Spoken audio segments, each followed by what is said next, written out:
પોરબંદરના દરિયામાં હાલ ભારે કરંટ વચ્ચે પ્રવાસીઓ જીવના જોખમે સ્નાન અને સેલ્ફીની મોજ મજા લઈ રહ્યા છે. તાજેતરમાં જ એક યુવાનનું અહીં તણાઈ જતા મોત થયું હતું. ત્યારે તંત્ર દ્વારા વધુ અકસ્માત નિવારવા અહીં સાઇન બોર્ડ મૂકવા જોઈએ તેવી માંગ ઉઠી છે. પોરબંદરના દરિયામાં ચોમાસા દરમિયાન ભારે કરંટ જોવા મળે છે.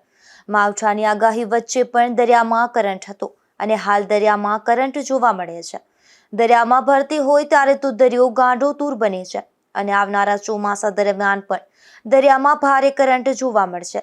તાજેતરમાં જ બોકીરા આવાસ યોજનામાં રહેતા શાહિલ દિલવારભાઈ મલેક નામનો યુવાન સહિત તેના 4 મિત્રો દરિયામાં નાહવા પડ્યા હતા અને સાહિલ થોડી દૂર આગળ જતા જ મસમોટા મોજાની ઝપેટમાં ચડી જતા દરિયામાં ગરકાવ થયો હતો અને ડૂબી જતા તેનું મોત થયું હતું.